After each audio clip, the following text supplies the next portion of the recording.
ಯಾವುದೇ ಗಾಡಿ ಪಾಸಿಂಗ್ ಮಾಡ್ಕೊಳ್ಳೋದು ಹೆಂಗೆ ಅಂತೇಳಿ. ಸೊ ಇದು ಎಸ್ಪೆಷಲಿ ಈಗ ಸ್ಕೂಲ್ ಬಸ್ಸಿಂದು ಒಂದು ವಿವರಣೆಯನ್ನು ನಾನು ನಿಮ್ಗೆ ಕೊಡ್ಲಿಕತ್ತೀನಿ.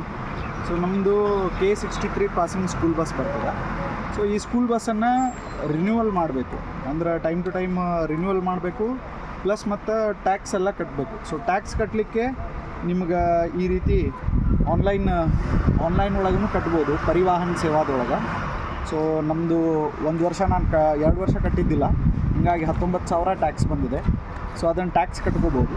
ಮತ್ತು ನೆಕ್ಸ್ಟ್ ಏನಪ್ಪ ಅಂತಂತಂದ್ರೆ ₹800 ನೀವು ಪೇ ಮಾಡಿದ್ರಿ ಅಂತಂತಂದ್ರೆ ಟೋಟಲಾಗಿ ನಿಮ್ಗೆ ಈ ರೀತಿ ಒಂದು ರಿಸಿಪ್ಟ್ ಕೊಡ್ತಾರೆ. ಇಲ್ಲಿ ತೋರಿಸ್ರಿ Manjanna, vehicle inspection certification centre.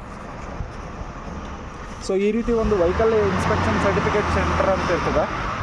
So ಅಲ್ಲಿ ನೀವು ಬರಬೇಕಾಗ್ತದೆ. ಸೊ ಇದು ಹುಬ್ಳಿ ಒಳಗೆ ರಾಯಾಪುರದೊಳಗೆ ಈ ಒಂದು ಡಿಪಾರ್ಟ್ಮೆಂಟ್ ಬರ್ತದೆ, RTO.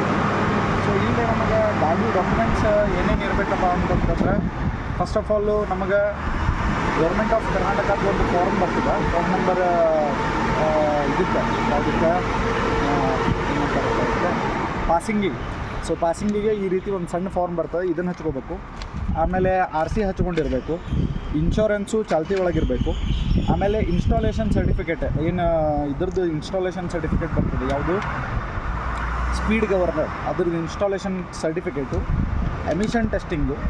ಆಮೇಲೆ ಅದೇ ರೀತಿಯಾಗಿ ನೀವು ಏನು ಕ್ಯಾಮ್ರಾ ಇನ್ಸ್ಟಾಲ್ ಮಾಡಿರ್ತೀರಿ ಆ ಕ್ಯಾಮ್ರಾ ಇನ್ಸ್ಟಾಲೇಷನ್ ಸರ್ಟಿಫಿಕೇಟು, ಇದೆಲ್ಲವೂ ಕೂಡ. ಆಮೇಲೆ ಸೇಫ್ಟಿ ಸ್ಟ್ಯಾಂಡರ್ಡ್ಸ್ ಕಂಪ್ನಿಯಿಂದ ಫಾರ್ಮ್ ನಂಬರ್ 22 ಅಂತ ಹೇಳ್ತಾರೆ.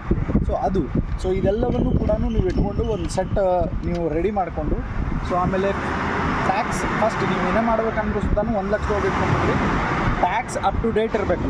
ಟ್ಯಾಕ್ಸ್ ಅಪ್ ಟು ಡೇಟ್ ಇಲ್ಲ ಅಂತಂದರೆ ಯಾವ ಕೆಲಸನೂ ಆಗೋದಿಲ್ಲ RTOದೊಳಗೆ. ಸೊ ಎಲ್ಲೋ ಬೋರ್ಡ್ ಇದ್ದು ಅಂತಂತಂದ್ರೆ ಫಸ್ಟ್ ಕೆಲಸ ಟ್ಯಾಕ್ಸ್ ಅಪ್ಡೇಟ್ ಮಾಡಿರಿ. ಟ್ಯಾಕ್ಸ್ ಅಪ್ಡೇಟ್ ಮಾಡಿದ್ಮೇಲೆ CC ಬರ್ತದೆ. ಟ್ಯಾಕ್ಸ್ ಅಪ್ಡೇಟ್ ಮಾಡಿಲ್ಲ ನೀವು ಮುಂದೆ ಏನಾದ್ರು ಚೇಂಜಸ್ ಮಾಡ್ಬೋದು. ಟ್ಯಾಕ್ಸ್ ಅಪ್ಡೇಟ್ ಮಾಡಿದ್ಮೇಲೆ ಹೈಪೋಥಿಕೇಷನ್ ತೆಗೆಯೋದು ಹಾಕೋದು ಇದನ್ನೆಲ್ಲನೂ ಮಾಡ್ಬೋದು. ಸೊ ಇದೆಲ್ಲನೂ ನಿಮ್ಮ ಮಾಹಿತಿಗೋಸ್ಕರ ಹಾಕಿದ್ದೇನೆ. ಧನ್ಯವಾದಗಳು. ಜೈ ಹಿಂದ್, ಜೈ ಕರ್ನಾಟಕ.